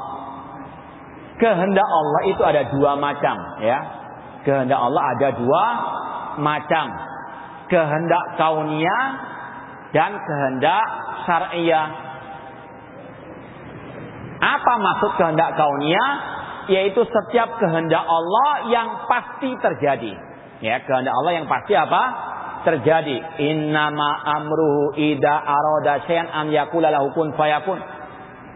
Sesungguhnya perkaranya apabila Allah menghendaki sesuatu, cukup Allah mengatakan jadilah, maka akan jadi. Ya. Allah menghendaki terciptanya iblis. Tercipta enggak iblis? Tercipta enggak? Tercipta. Jelas yang mengingkarinya mengingkari Al-Qur'an, ya. Iblis tercipta dengan kehendak Allah. Cuma Allah enggak ridha kepada apa? Iblis. Allah enggak mengizinkan kekafirannya, ya. Itu namanya kehendak apa? Kauniyah. Allah menghendaki terciptanya orang kafir, namun Allah enggak ridha dengan apa? Kekafiran. Itu namanya iradah kauniyah. Ada hikmah di balik itu semuanya. Ini penjelasannya panjang tentang iman kepada takdir, ya. Kemudian kehendak yang kedua, kehendak syar'iyah. Apa itu? Kehendak yang tidak mesti terjadi. Namun kalau terjadi, pasti Allah cintai. Allah menghendaki semuanya beriman, namun nggak semua orang apa? Beriman, ya. Namun kalau ada orang yang beriman, pasti Allah apa? Cintai, ya. Ini bedanya apa? Kurang lebih kehendak dengan izin Allah. Nggak semua kehendak Allah itu Allah izinkan, ya. Nggak semua kehendak Allah itu Allah cintai, ya. Perumpamaannya seperti amputasi, ya. Kata ulama seperti amputasi. Ada nggak orang yang ridho diamputasi? Secara asal, ya, nggak ada apa-apa diamputasi, nggak ada, ya. Namun ketika ada sikon, ada hikmah di balik amputasi itu yang lebih baik, maka perlu diamputasi. Awalnya nggak ridho, ya. Cuma sudah bagaimana? Ya, karena ada hikmah di balik itu harus apa? Diamputasi. Itu kehendak Allah kauniyah. Ya, Allah menciptakan iblis karena ada hikmah di balik penciptaan iblis. Ya, apa hikmahnya? Orang, kalau nggak ada iblis, nggak ada orang kafir. Kalau nggak ada orang kafir, nggak ada jihad. Sedangkan jihad itu tulang punggungnya Islam. Kalau nggak ada iblis, nggak ada orang berbuat maksiat. Kalau nggak ada orang berbuat maksiat, nggak ada orang bertobat. Sedangkan Allah cinta kepada orang yang bertobat. Kalau nggak ada iblis, nggak ada pelaku kebid'ahan atau kelompok-kelompok sesat. Kalau nggak ada kelompok sesat, kita nggak membahas tadi Khawarij Mu'tazilah tadi. Ya kan? Padahal itu ladang pahala. Tanya hikmahnya, itu sebagian kecil yang kita bisa nalap. Ya. Namun yakini semua takdir Allah, yang jelek maupun yang baik pasti ada hikmahnya. Ya. Kita bisa menalarnya atau tidak, yakini pasti ada hikmahnya. Karena Allah namanya Al-Hakim. Allah tidak menciptakan, Allah tidak mentakdirkan kecuali ada hikmah di baliknya. Alimah man alimaha wa jahila man jahila. Ada yang tahu, ada yang tidak tahu hikmah tersebut.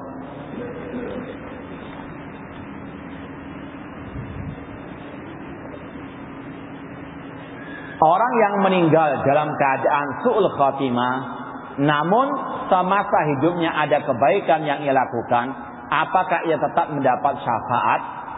Bisa jadi, ya. Bisa jadi mendapatkan apa? Syafaat. Rasul tadi mengatakan apa? Syafaatku bagi para pelaku dosa besar dari apa? Umatku. Ya. Siapapun yang masih dalam kategori bertauhid, ya, masih berhak mendapatkan syafaat Rasul. Namun tidak semuanya. Yang Allah ridhoi saja, yang Allah pilih. Wa yaghfiru maduna dzalika liman yasha, yang Allah kehendaki. Nah, tidak semuanya, namun masih ada harapan mendapatkan syafaat dan masuk surga.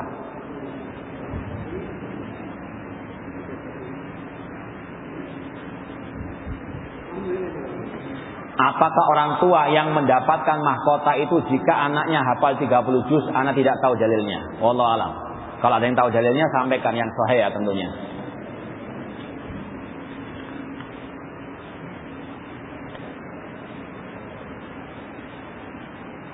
Apakah benar ahlu sunnah yang akan masuk surga yang ada dalam hadis 73 golongan, ya, Islam itu? Kita katakan secara umum yang mengikuti Rasul para sahabat itu yang dijamin masuk apa? Surga. Yang sesat itu ada dua golongan. Ada yang murtad, itu tidak mungkin masuk surga. Ada yang sesat namun tidak murtad, ada harapan masuk surga meskipun harus lewat neraka dulu. Ini hukum secara umum, person-personnya tidak boleh kita apa? Menvonisnya. Kecuali dengan dalil yang khusus dari Al-Quran maupun Sunnah Rasulullah SAW.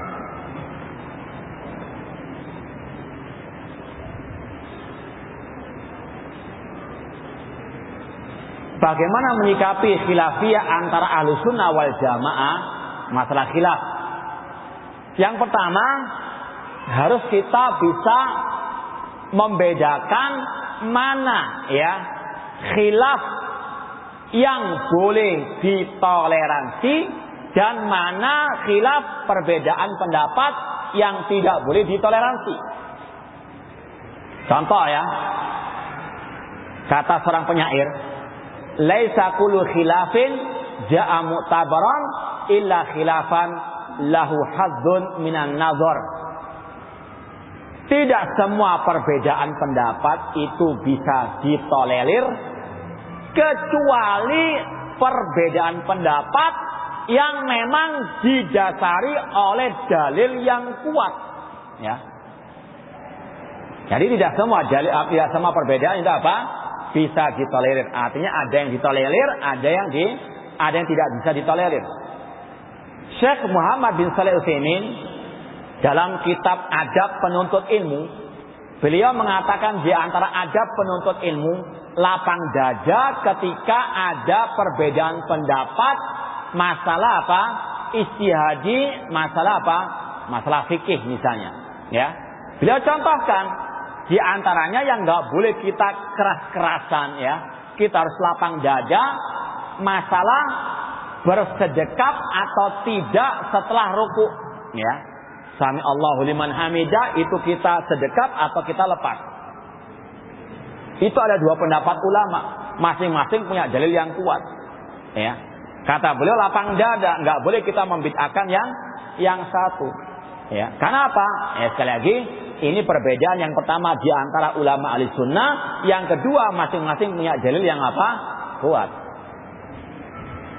Ada perbedaan pendapat yang tidak bisa ditolerir, yaitu perbedaan yang satu dalilnya sahih kuat, yang satunya dalilnya asal-asalan, asbun saja, ya.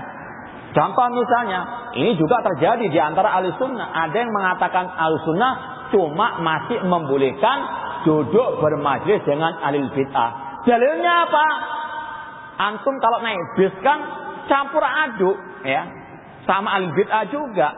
Naik pesawat kan campur, antum kan juga duduk dengan ahli bid'ah. Ini dalilnya apa? Asbun saja, ya. Kita katakan kalau kita punya pesawat sendiri, kita nggak naik pesawat yang itu, ya. Namun nggak punya pilihan, ya. Beda dengan antum datang ke majelisnya ahli bid'ah, antum punya pilihan antara ya atau tidak. Jangan disamakan dengan apa? Ya tadi, ini dalil yang apa? Asbun. Sedangkan ayat, hadis, ucapan salaf tentang haramnya duduk di majelis ahli bid'ah itu banyak. Ini perbedaan yang nggak bisa ditolerir, harus keras, tegas. Tidak boleh duduk dengan ahli bid'ah, apalagi duduk di majelis muktamar dan sebagainya, ya. Dan itu pernah terjadi beberapa saat yang lalu, ya. Dari golongan kita juga membolehkan. Dalilnya apa tadi? Kan antum kalau gotong royong di kampung campur juga. Na'udzubillah min dzalik, ya. Ini urusan dunia campur adukan dengan urusan apa? Majelis ahli bid'ah dalam urusan agama. Ini asbun saja dalilnya, ya. Maka sekali lagi lihat, ya, perbedaan itu berdasarkan dalil ataukah tidak, atau sekadar apa? Asal-asal, ya. Ada misalnya, ya, tentang kelompok Khawarij. Kelompok Khawarij mereka memberontak, mereka pakai dalil juga. Apa dalilnya? Kisah, ya, Abdullah bin Zubair memberontak kepada Hajjaj bin Yusuf atau Al-Husain, ya. Betul itu kejadiannya, nggak hoax, betul, ya. Terjadi pemberontakan. Mereka memberontak. Kita katakan mana yang kita dahulukan? sabda Rasul atau perbuatannya Husain, cucunya Rasul? Hah? Ya ayyuhalladzina amanu la tuqaddimu baina yadayi wa rasul. Rasul mengharamkan kudeta. Dalam hadis wa alla nunazil amra ahlau, kata Ubadah bin Samit, kami dilarang Rasul untuk mengkudeta kecuali kalau ada pemimpin yang kafir murtad misalnya, ya. Meskipun ada syarat yang lainnya. Imam Nawawi mengatakan pemimpin yang fasik tidak boleh dikudeta sesuai dengan ijma' Ahlussunnah wal Jamaah. Sekali lagi, ini khilaf betul.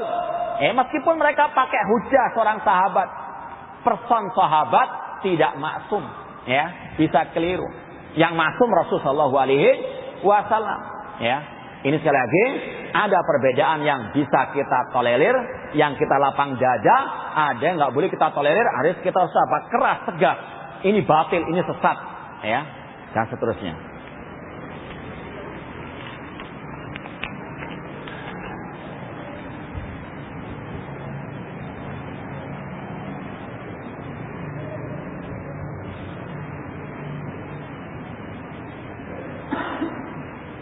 Pada hari kiamat, apakah orang-orang sudah paham semua tentang perkara haram, halal atau bid'ah? Ngapain ngurus di hari kiamat? Hari kiamat hisab tidak ada apa? Amal, ya. Wallahu a'lam, enggak semua orang sampai mati pun kadang masih apa? Jahil, ya. Makanya Allah mengatakan wa ma kunna mu'adzibina hatta nab'atsa rasulah. Kami tidak mengadab suatu kaum sampai kami mengutus para rasul. Ya, artinya Allah misalnya ketika ada orang yang dia memang jahil, nggak tahu agama Islam sama sekali, hidup di hutan berantara, di gunung yang sangat tinggi atau di kutub utara, nggak pernah mendengar tentang Islam sampai mati. Ya, kata para ulama, orang seperti ini nggak langsung masuk surga, nggak langsung masuk neraka. Ada ujiannya di hari kiamat. Nanti dilihat tafsir Ibnu Katsir tentang ayat tadi surat Al-Isra, wa ma kunna mu'adzibina hatta nab'atsa rasulah. Artinya ada orang yang sampai hari kiamat itu masih jahil, cuma tetap dia akan mendapatkan ujian. Apa ujiannya? Dalam riwayat disuruh masuk neraka api, disuruh masuk api. Kalau dia mau masuk surga dia. Kalau dia nggak mau masuk api itu, dia masuk neraka betulan karena dia memaksiati Allah Subhanahu wa ta'ala. Wallahu a'lam. Masya Allah, ada 5 pertanyaan. Cukup ya sampai sini aja, jangan tambah lama lagi.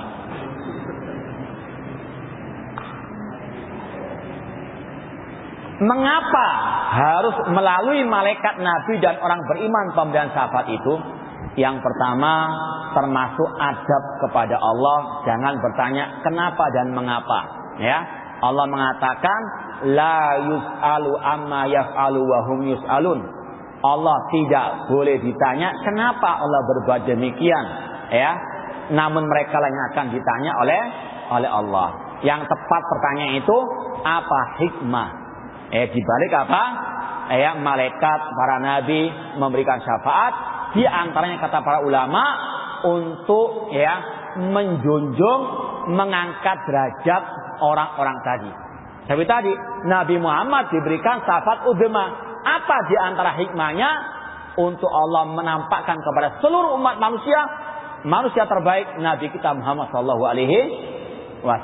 Itu salah satu hikmahnya.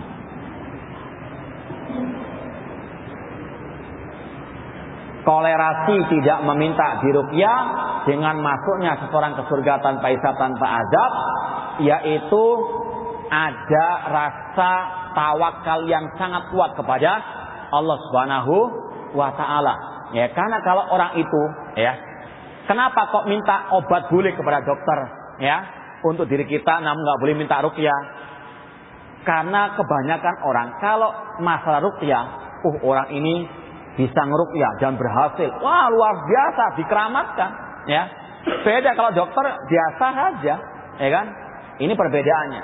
Kenapa kok terlarang meminta ruqyah untuk diri sendiri? Karena tadi keterikatan orang itu kepada yang meruqyah itu dikhawatirkan akan menjadi apa?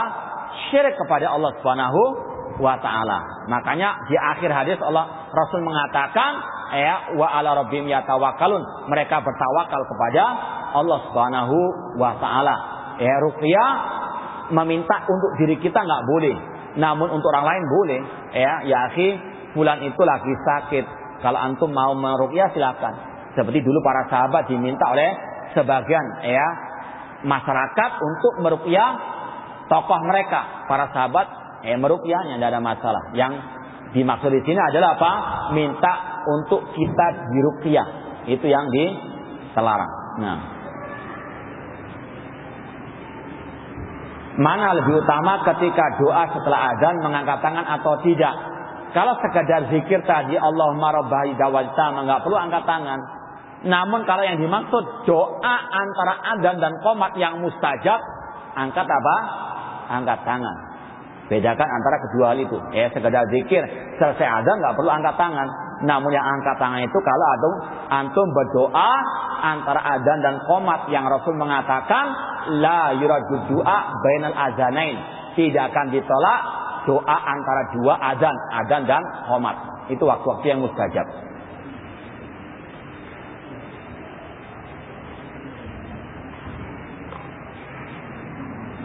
Adakah penjelasan mengapa pada salat zuhur dan asar bacaannya sir, adapun maghrib, isya, subuh dan dijaharkan? Wallahu taala alam. Masalah syariat ya, sekali lagi itu adalah kewenangan Allah Subhanahu wa taala. Enggak semuanya kita tahu apa hikmahnya ya. Ahlussunnah yang penting ada dalilnya diamalkan. Bukan seperti kelompok filsafat harus tahu hikmahnya dahulu ya. Kata para ulama, is'alu anid dalil wala tas'al anit ta'lil. Tanya dalilnya, jangan tanya apa? Filosofinya, ya. Tentang hikmahnya.